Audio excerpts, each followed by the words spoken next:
Welcome to our session. Thank you so much for attending. So yeah, as you can see, the topic that we are going to present, it's a success story. Bit close to our heart. It's a success story on a decoupled web portal for IDMC, a part of Norwegian Refugee Council. So that's the success story or a case study that we are going to present. Moving ahead. So a little bit of introduction about myself. So I work as a senior project manager at Accelerant. I'm a certified Scrum Master and Agile practitioner. I'm passionate about open source community, Agile. Off duty, I'm cricket enthusiast, and I'm a proud father of adorable twins as well. So that's a little bit about me. I'll hand over to my co-speaker. Over to you, Anam. Hi, good morning, everyone. Hola, that's the only Spanish word I knew. I learned it only for the session. And hope everyone doing well, doing things in Barcelona. And right now, before getting into the session, before getting into that particular name, who I am right now, how many of us have worked on the NGO projects? Since we are very few, I hope everyone can raise their hands. Oh, great. Good in number. Thank you so much. So hope this session will be very helpful for you. So as you see, I'm Anam Srinivasan.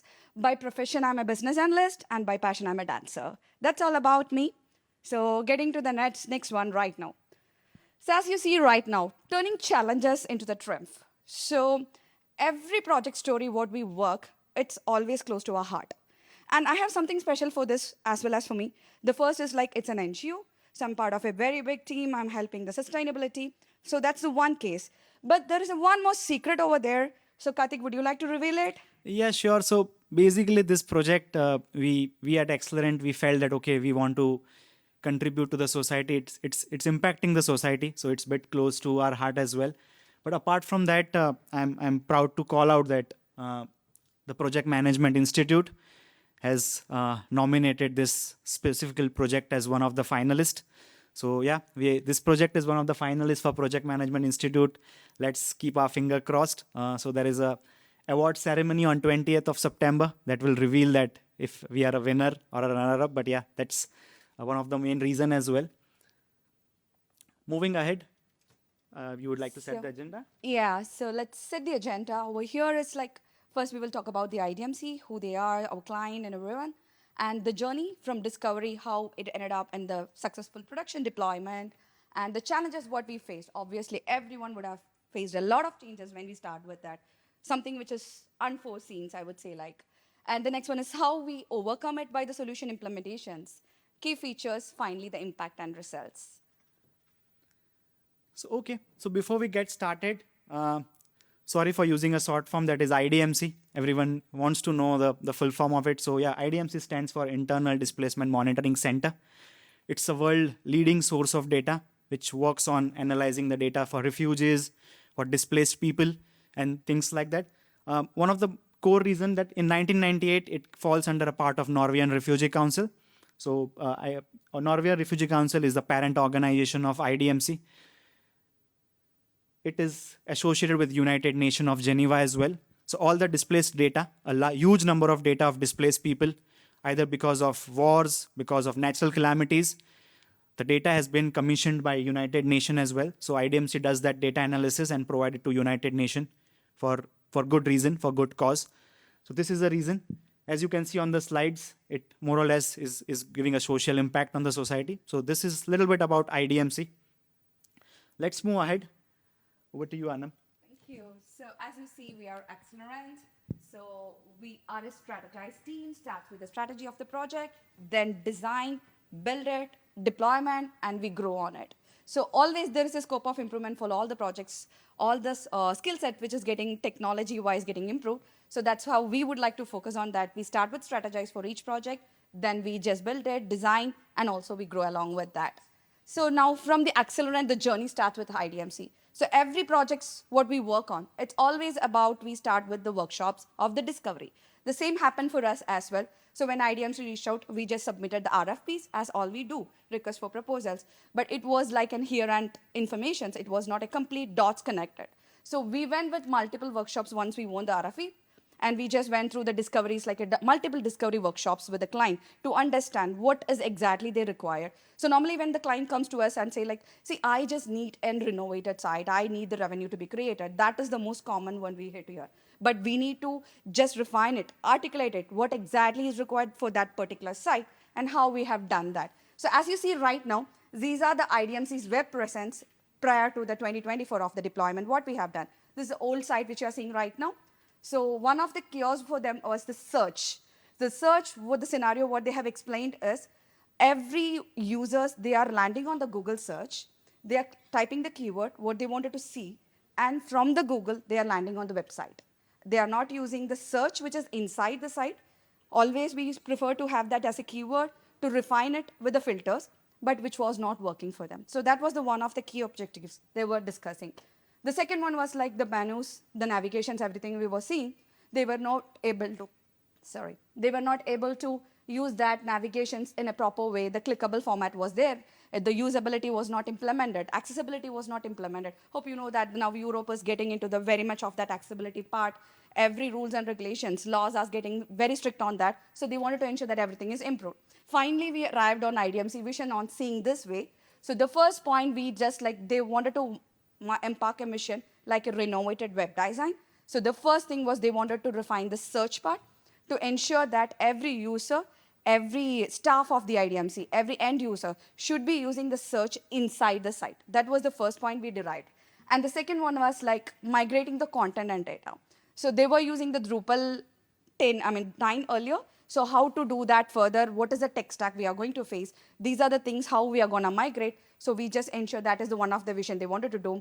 And apart from that, obviously the optimization comes into the picture when we come up with the different sites. So this is a finalized vision which you are seeing right now, and SEO. That was the one. Once you have a final site, then it will come to the picture like performance, SEO, the keywords, everything. So that was the final one we have implemented. That's all about IDMC vision. So once we set the project, I would say like, it's always about the roles and responsibilities. Would you like to share something about that? Yeah, sure. So we splitted our roles equally. We had a very healthy conversations with the customer that, okay, who is going to play the role of what? So as you can see on the screen, so we divided the role. So the role that IDMC played was majorly about enabler. They were advocates and they were guardians. So what I mean by when I say enabler, so they gave us a complete picture of what IDMC is all about, what tools they use, what kind of database they are on. So they gave us all the visions and things like that. They advocate. They promoted a best digital strategies that they want to utilize. Then it comes to guardian. It's important that whatever we developed, they be a guardian. They see that best practices are followed. So whenever we share the demos, whatever they are, they give us a equal amount of feedback. So this is a role that we requested our customer to be a part of. So they played this role. Now coming to what we did here.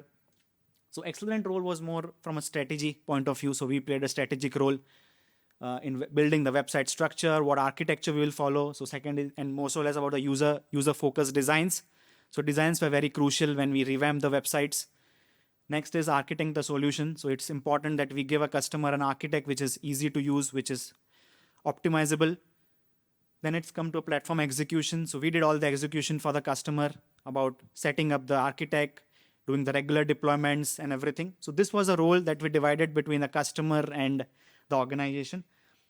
Moving ahead, so I want to talk a little bit about the strategy that we used, why it is called as so we use a decoupled approach here. So the backend is Drupal, the front end is Gatsby. Now the question arises that why this? Because their existing website was already on Drupal. So the first is that we did a migration. But I feel the most and the important reason is they wanted to have a website which is quite good in performance. So how we leverage this was Drupal was used for the content creation thing, and Gatsby was giving a push in terms of giving an equal amount of performance. So that's how we divided this, that okay, let's do a decoupled approach where, because customers was very familiar with the Drupal as a backend, they can easily create the content. They had the user editors and things like that. So we wanted to keep backend as Drupal only. And Gatsby, as you know it, when you do a deployment, it turns into a static website. So the performance is super notch when it's Gatsby. So that's the reason. A little about of architect, a diagram that you can see on my left is the data source was more CMS as Drupal 10. We used JSON APIs and things like that.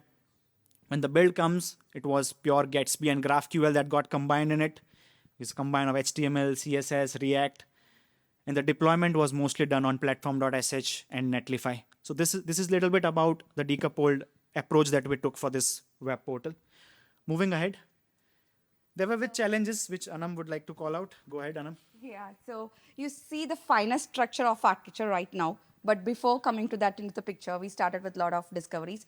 And the challenges we faced is like the first one, for example, when we are doing this Drupal+Gatsby is something like regarding the educating the customer, how it's going to be. Because when you work on the Drupal backend front and it's going to be the dynamic content, right away you see the real-time changes on the preview content. Whereas when you work on the decoupled approach, we have to educate the customer how it's going to be, the entire tech stack is getting changed, what are the pros and cons and everything. That was really a challenging phase for us to make them understand and why we are going through. And one thing why we approach the decoupled one, that's something we have to make them understand. This is the best way to optimize the site. So that was the one challenge we faced over there. And the second one is when we talk about the implementation of search functionality, when we are going with the filters. So we clearly told like, okay, we will ensure that you can use the search inside the site. But when we started using with the search, Gatsby and all, we realized that the filters should be in a proper way. That is what the objective for the entire site to be renovated. So we had some challenges over there to getting up with that Gatsby filters. So that was the one thing we came up with over challenging over there. But still we were able to make the results in a good way. So one more thing is like this particular site was integrated with multiple sites. There were having a lot of microsites, and that search was not happening inside the search site as well. So we need to incorporate that as well. That was the one thing we has very much challenging, but still we were able to overcome it. The last one is like hosting options like platform.sh and Netlify. And that's always about like when it comes to the different tech stack of decouple, we will have that like how to ensure that there is no redundant work is happening, and also the smooth deployment is happening. So that's something about we overcome on the hosting options. And the one is like navigations and third-party integrations. So as we highlighted, they are talking about the internal displacement data. They play with a lot of graphs. So that has been hosted in a different server, which is a Helix. So that is the database server which they were holding it out. We have to integrate that with the site which we are developing, and also to ensure that the data has been the same as how it has been given from the database from Helix. So that was the one challenge we faced. And for the front end, it was like, as mentioned, like AM charts were the one we have used it. So these are the challenges we were discussing. And to arrive this, like any other projects, we had a lot of to and froms from the QA, from the client, and between the developers, project managers. So these were the challenges which we faced to come to a common ground solutions. So that's all about the challenges faced. Yeah, so after challenges, we saw a ray of hope, we saw a sunshine, and that's where we see the results and impacts that has caused with all the efforts that the team has put in. So you can see we had a very updated web design. It has a responsive implementation as well. As you can see from the image as well. So we did all the navigation, we did all the new UI UX improvement, we did the Figma designs and everything, just to make sure that each and every element falls at the right place. Moving ahead, just like Anam called out, we had a new and improved enhanced search functionality. We'll go through in a quick demo when we'll show you how the search implementation is done. Best performance and searchability. Like Anam started that the users were more used to use the Google as the search for this specific website. Now after the deployment was done, after the phase 1 was released, there was quite a hike in the way the website was performing, in the way it was getting searched. So there was a good amount of better performance and searchability. Moving ahead, AM charts that Anam called out, it gave a very enhanced data visualization.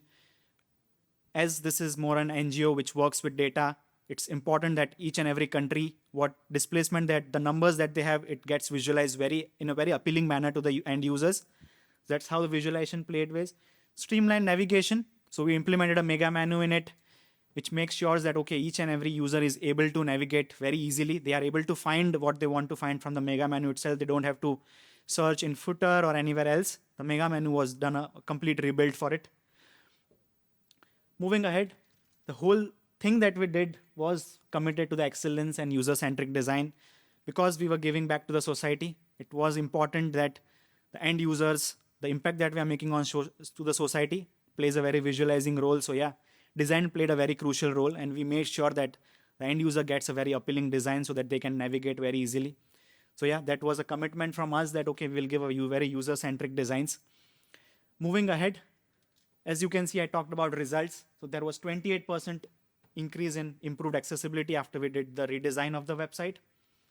49% of SEO performance got increased. 38% increase in website performance, as it's purely decoupled approach which has Drupal and Gatsby. So obviously the performance will increase when we do a pure revamp of it. So few numbers, any sites, everyone likes to know what numbers it is. So it's a little bit about numbers. Moving ahead, we would like to give you a quick demo of how the new website looks with certain areas and things like that. We talked a little bit more about it, but it's always good that you see it. Anam, would you like to take over the demo? Go ahead. All right. So as you see, this is the fine homepage, what we have developed right now. So prior to that, I have just shown in the third or fourth slide, if you just noticed it, it was just a blank, not colorful one. So when it comes to the accessibility, it is more important that the color contrasting should be taken care. So that's what we have done over here. For example, the CTAs and the CTA text and all. So this is the homepage with the hero banner over there. So if you just scroll down, so we have a different components. So one of the things which we have focused on this is like the reusability. So as everyone knows that we have a vast increase in usage of the paragraphs in the Drupal. So that's what we have done over here. So we educated the customer like with the different customized ones, I would say like additional features. You can use the same components in a multiple way in multiple pages. So that's how we have just come up with this one for the homepage. So if you look, just scroll down, I have a different paragraphs which used in a different formats. And we have used certain taxonomy things to pull these details like the architecture over there. If you're able to see that, the name, author, and everything. So this is by the taxonomy terms, we have just used it. And if you scroll down a little bit, so this is one of the displacement data they wanted to see on that particular homepage. And with the numerology, little bit of graphics, that's what we have implemented.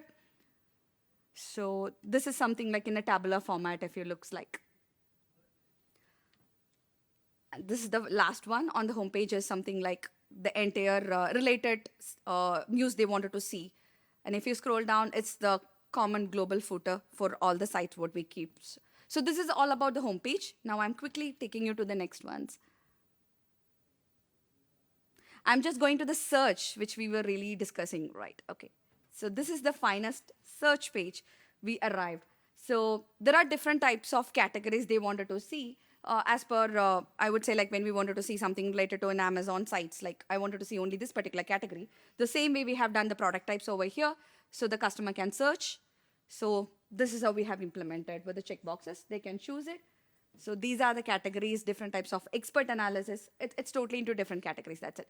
So I'll take you to the different detail page right now. So one of the detail page is, so this clearly shows that how the filters were earlier and how did we arrive on the final results. So why we are sticking to the detail pages, like for these detail pages, we started with the designing from our end as a team with the client together with the Figma, like Karthik highlighted earlier. And we arrived at a common point, like this is how it should be, looks like, considering the SEO and everything, all the things which has to be part of the web page. So this is all about the detail pages. So the graphs which came to the picture, related articles. And when it comes to related articles for them, it's like different languages they were handling. So those related articles also part of that. Those pages also were integrated. So I'm just going back to the home page. So these were the pages which is already part of the site, which was inbuilt. I was talking about earlier, we were talking about earlier, like the integrated pages. I'll show you the sum of that.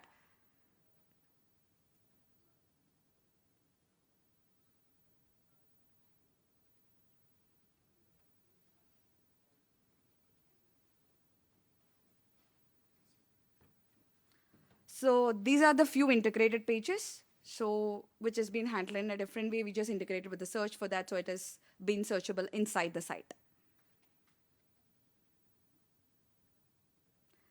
So once after all this has been the phase one for our project. Then they came up with like something they were talking about the data integrity, and they wanted to show the global report of the internal displacements. So we came up with a different page for that totally. It's all about the reports. So they were handling it for 2021, 2022, 2023. It goes on. So we did the final one for 2024.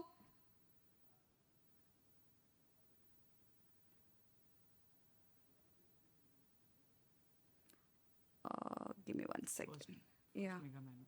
yeah, I'll go there.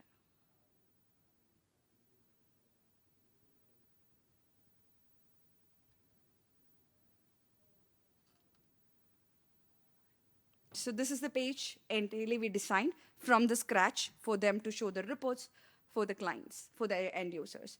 So this is all about the 2024 global reports, which will give their complete data. So this is the mega menus we have handled inside that. And it goes on, this entire page. So this is completely only for the data representation of the global reports for them. So this is the charts we were talking about.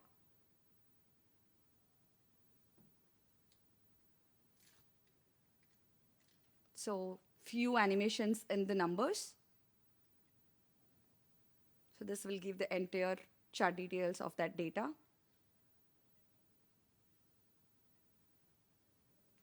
These are the ones which we saw earlier.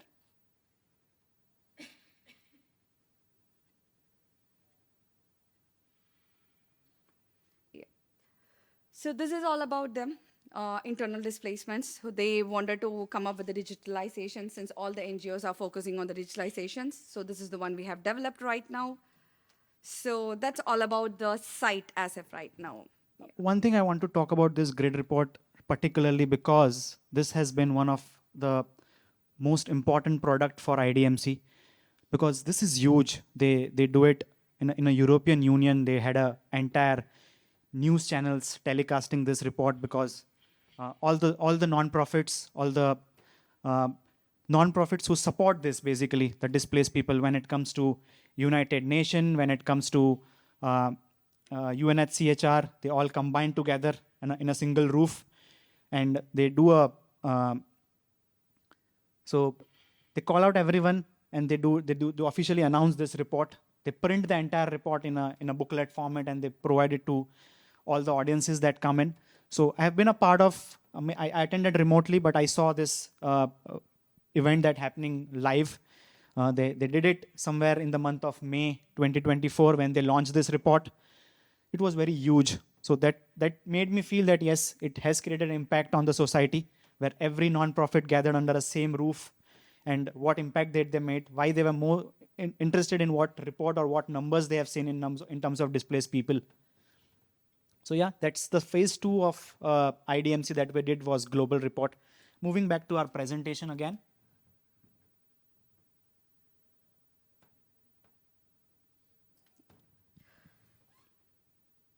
So as you see, what is the impact we have created, as Karthik has already called out right now, as like, it's a huge impact when it comes to the NGO when we work along with them. So it's indirectly we are connected with them, how we can give back to the society, how we can help them. So that's I would like to conclude about this right now. Over to you, Karthik. Yeah, so like you can see this, the reason of keeping this slide is because the audience should know that, so what we are giving back to society, this project stand as a testament of power of technology that can reach to a wider audience. What they give back, what they do. So it's not always about the project that you do, but it's always about the impact that you make with your projects. So that was one of the key highlighter why we choose this as one of the case study that we wanted to present to the audience, because uh, it was not done just for the sake of doing a project and delivering to a customer. We got associated with the customer in a way when we started feeling a sense of responsibility. We started taking pride of this specific case study or specific project that we did because it was a digital transformation that we did for an NGO.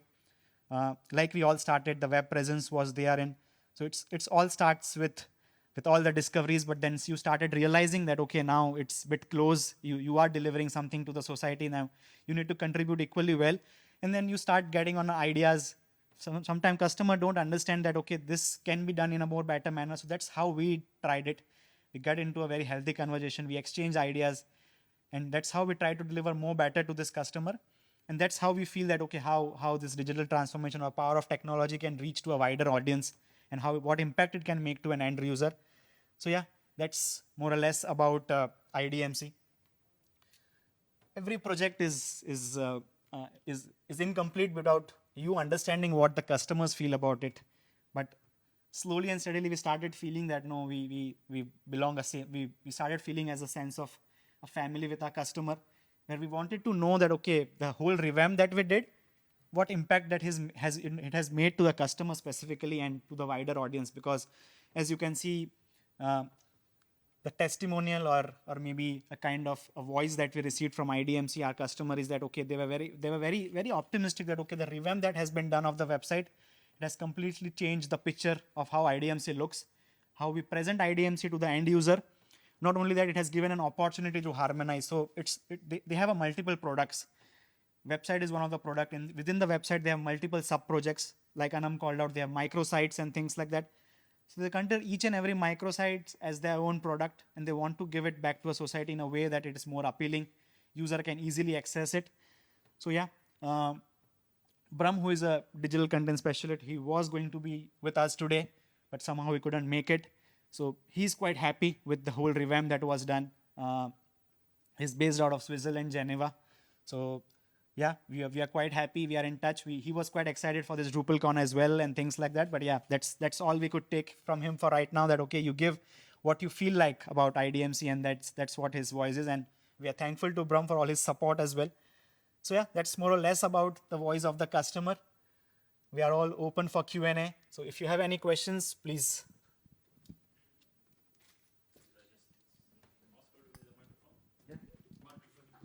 It's being recorded, so nobody can hear your question.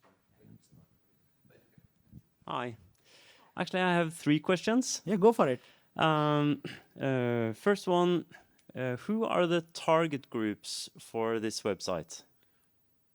So the target group is basically IDMC and the non-profits. So they have not built it for the end users because they are a bit displaced people, but they have built it for their web presence basically, because IDMC, like I called out, it falls under a parent organization of NRC, that is Norwegian Refugee Council. Not just NRC, they have a web presence with many other NGOs. So the reason why they did this revamp was they needed a web presence. So when you talk about non-profit, they can easily reach out to a displaced people because that needs a personal touch. It needs a human touch. You interact with them and then you understand their problem. But yeah, it was done majorly for telling a wide audience globally that this is what IDMC does. This is what they are into it. So it was more or less built for their web presence globally, that they wanted to build the presence. They were only known based as a sub-organization of NRC. They need their own entity. They need their own identity. That's why they built this. Their whole web presence was. Yeah, okay. Adding a point to that would be like, so the governments are the one. Do you want to use, you can use this one if you want. Oh, yeah. So adding a point to that, what Karthik said is like governments are the one who is donating for the NRCs. So that would be the one part of the targeted customers. So second question. Can you say something about the size of this project? I mean, in terms of hours or cost, Cost, I'll keep it secret. I can share it with you separately. But yeah, in terms of hours, it was very ambitious project. I was not worried about the cost here, but the timeline that we go, because when it comes to NGO, they normally starts somewhere in the month of September, October, where they gets the funding, and the funding comes in a way where they need to showcase something by the end of the year. So the way we achieved it was we achieved it in tentatively timeline of 3.5 to 4 months. But if you take an overall budget, it was tentatively around 150K CHF. And then last question. What kind of traffic does this web page generate? So the traffic that they generate is because as it's an NGO, the reports and everything goes to a wider audience. So when they say out that, okay, we are opening a global 2024 report, it's not on this website. It goes to other NGO website as well that they promote their reports. The traffic comes from there as well. So there is a website called Relief Web. There is a website. So this report is on United Nations of Geneva as well. This reports, this website presence. So all the news, all the articles that they publish as an RSS feed, it goes on other NGOs as well. So people click on that and they land to this website. So they also get a traffic from different NGO websites where everything is under the same umbrella. But yeah, there was a drastic increase in the traffic after this revamp was done. Thank you so much for asking. Any more questions? We are open for it. I missed the beginning, so you may have already covered this, but I wanted to ask what were the benefits of using a decoupled approach, and then you mentioned that there was an increase in performance with SEO and your accessibility rating. Was there anything that was built in that attributed to that, or was that just specifically hands-on, making sure that that was improved? So I'll let Anam talk about accessibilities and things like that. But yeah, we did cover in our slide. The reason why we opted for a decoupled architect here was, so like I said, their old website was already on Drupal, and we understood their challenges. Like, okay, they are very used to Drupal, the content editing and things like that, and they wanted to stick with it. But what we suggested is that, okay, let's migrate it to a latest version of Drupal. But then it comes to performance where they feel that, okay, how we can give a good performance in terms of search and things like that.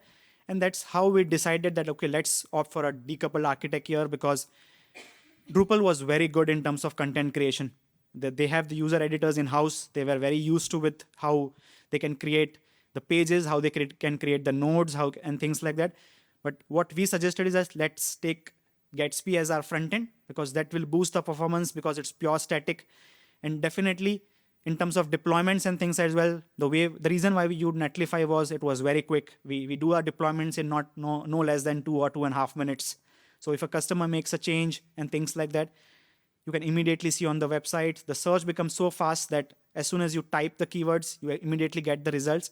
So that was the whole intent, because they came with a problem statement and we provided this as a solution, and that's what they were looking for. And that's how we decided that, okay, let's go for a decoupled architect here, which will boost the performance in a drastic manner. It did. So that was the reason of having decoupled architect here.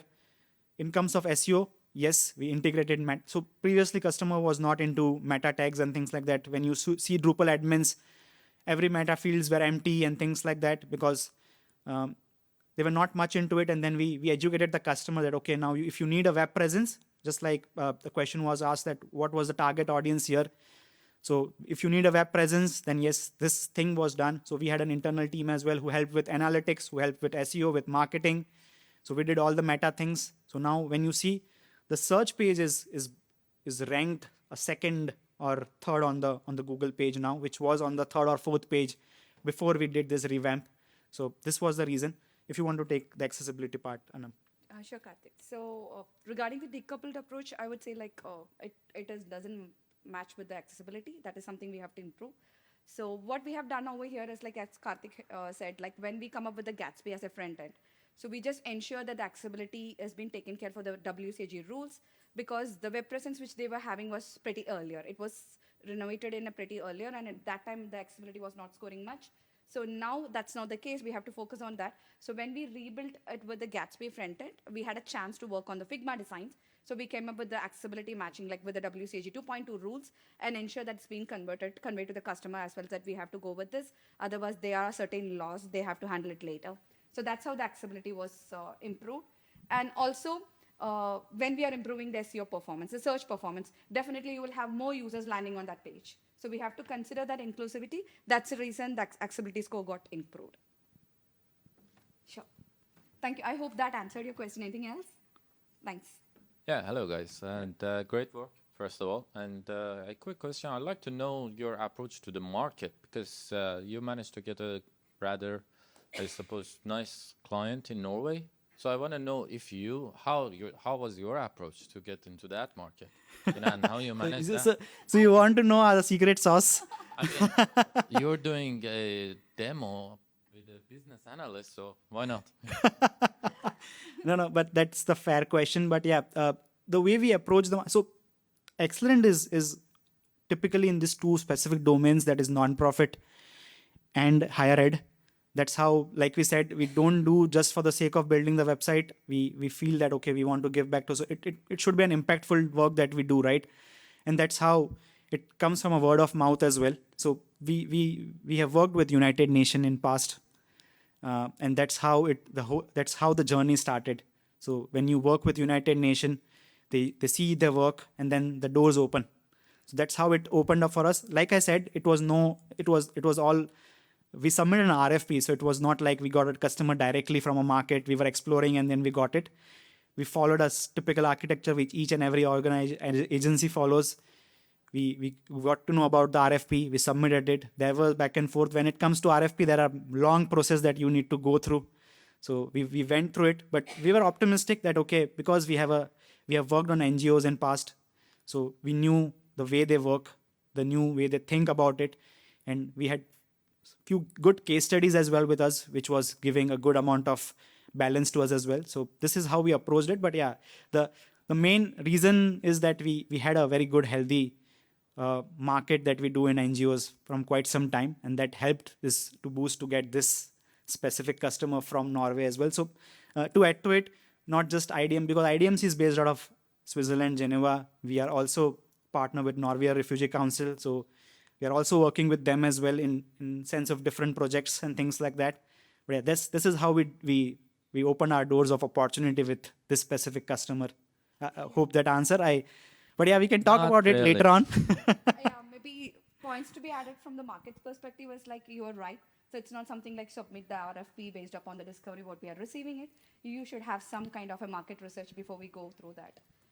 Like a deviations, I would say. Like, so when we submit for the NGO, we should understand what does the client exactly wants. So from the business analyst perspective, from the marketing perspective, it's not you just submit the RFP to win it for the agency. We need to just focus on the end user goal. So what they wanted to achieve, maybe something that is, we have done the market research over there. Sure, and we can connect maybe over a coffee. Yeah, I'm not sure if we answered your question, but yeah, we can reveal something. We can meet sometime for coffee. Yeah, there are certain secret recipes which we have to get. Yeah, go for it. One of the focuses of the project was improving search and driving people to use the search page on the site. I'm just interested how you've actually implemented that with the architecture of Drupal and Gatsby. So that's a nice question, and we faced quite amount of challenge. So the search implementation was not that easy.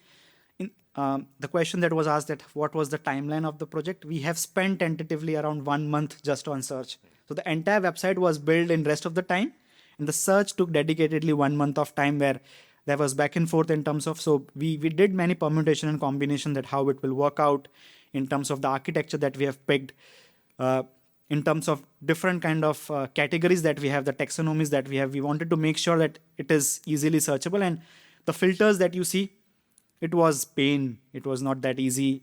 But the use is that there is a GraphQL in background that is working. So the backend engineers creates the GraphQL queries and it pass to front-end engineers, then they use it. And we have an entire GraphQL of the entire data that we have stored in local storage, and that's how it works. So that's the reason the search is super fast. So it's already in a local storage and it's giving you the results. So when we do a next time deployment, if the new content gets edited, it gets stored in a local storage, and that's how it gets out. So that's the magic that we did, and it worked out really well, and the customer was super happy. But yeah, we spend good amount of time on search. I hope I was able to answer it. Yep, that's perfect. Thank you very much. Thank you. Anyone else? I have a question if the time permits. Yeah, go for it. We have time. So my question is more from a project management and the requirements management angle. How is it different when you work with a non-profit versus a for-profit organization? So we'll split to answer between me and Anam, because she did the requirement gathering. I'll talk more about project management aspect. So yeah, so when it came to me that, okay, this is the timeline that we're looking for, I was surprised because the way amount of work that the customer demanded. And when it comes to RFPs, you have a clear deal. And just to add to it, I don't want to get into that integrities, but it has difficult clauses as well. That, hey, if you don't deliver on time, this is the penalties that you have to pay and things like that. So I have to be very cautious in terms of timelines. But yeah, when it comes to project management, I was pretty sure that, okay, this is practically not possible. But yeah, we have to deal with it. And that's how I decided to plan a team in a way where the things can work out really well. So the way team planning was done, the support that I got from my peers in terms of that, okay, who will fit right in terms of technical skill sets and things like that, that worked out really well. But yeah, when you work with non-profits, requirements are something Anam can talk about, but when we first talked with customer, they wanted everything. So it's like you want to build a rocket, we want to go on space. That's not possible in 3 months. But then slowly and steadily we started educating a customer that, okay, this is what the MVP looks like. This is what your main primary goals are. Let's split this in phases. And that's how we did. So initially, the grid report that you saw was a part of phase 1. And then we realized that, okay, the grid is something that they need in the month of May. Then why to deliver it in first phase, where we could deliver something more better. So what you see on a grid page was not the visualization initially when we decided, when we started in the month of September. It was very simple page, but we wanted to deliver better to our customer. That's how we took a pause. We only took the requirements that were primarily their main target, their main vision for phase 1. And that's how it all started in terms of managing that, okay, this is the only MVP we target for this ambitious timeline. The customer agreed to it because they wanted to have something in a way where it makes an impact. So that's how we splitted it in terms of project management, building a team around it, and things like that. A little bit about requirement gathering is what Anam can talk about, because she did most of the heavy lifting in terms of requirement analysis. Thank you, Karthik. So that was right. The initial answer would be for what is the difference was non-profit was profit is something like non-profit organizations decide to revamp or come up with any kind of improvement in a very hectic timelines. When it comes to the profit, they have a roadmap which is built for the entire year. What we face in between is like the technical challenges, and we have to deal with the customers when it comes to the profit. They know the tech stack at times. They want us like, okay, this is the tech stack I need in profit. So that is something we will face on that with the profit organizations. And also when it comes to estimations and everything, we have to go with the to and fro's for the profit organizations. When it comes to the non-profit organizations, we will get to know the client, as Karthik highlighted, like I need a rocket within 3 months. That's it. And they doesn't know like how to prioritize the things. That's where we come into the picture. So for the profit organizations, you will have the revenue coming up from different perspectives. So we can jot down the revenues in a different way. But for the non-profit, they will come up and say like, okay, I need to get this done within 3 months. Then we need to have a different discoveries, prioritize the things like, okay, let's go in one by one. So first jot down everything, whatever they want. Then we went back with why you need this. Then customers started like, okay, do I really need this within this particular time? That's how we reverted back with the requirements. So the question we stick always with each one of us, I would say like, why? That's the first thing we had a keyword over here. Once we start down as a why, then articulate it, then slowly the requirements, what we have gathered, we got a vision, what we are showing like, okay, this is what we need within this timeline. Then we went back with the timeline to the customer with foreseeing that what are the challenges we have right now. This is how we can build it. So this is how we have done it for non-profit was profit. And profit, we have a lot of references available in the market. Non-profit is just emerging in the market. So we have to be more cautious with coming up as a thoughtful leaders on that. I hope that answers. Thank you. Any more questions? I think we're out of time, actually. So. Okay. Thank you so And much. I hope everyone has worked on the NGOs. You might be having more challenges. So let's have a discussion whenever we see maybe affect. Yeah, and if you get time, please fill out the individual surveys that you can put it on the app as well. That is there, and you can even use this QR code. Thank you so much, everyone. Thank you, everyone. Yeah.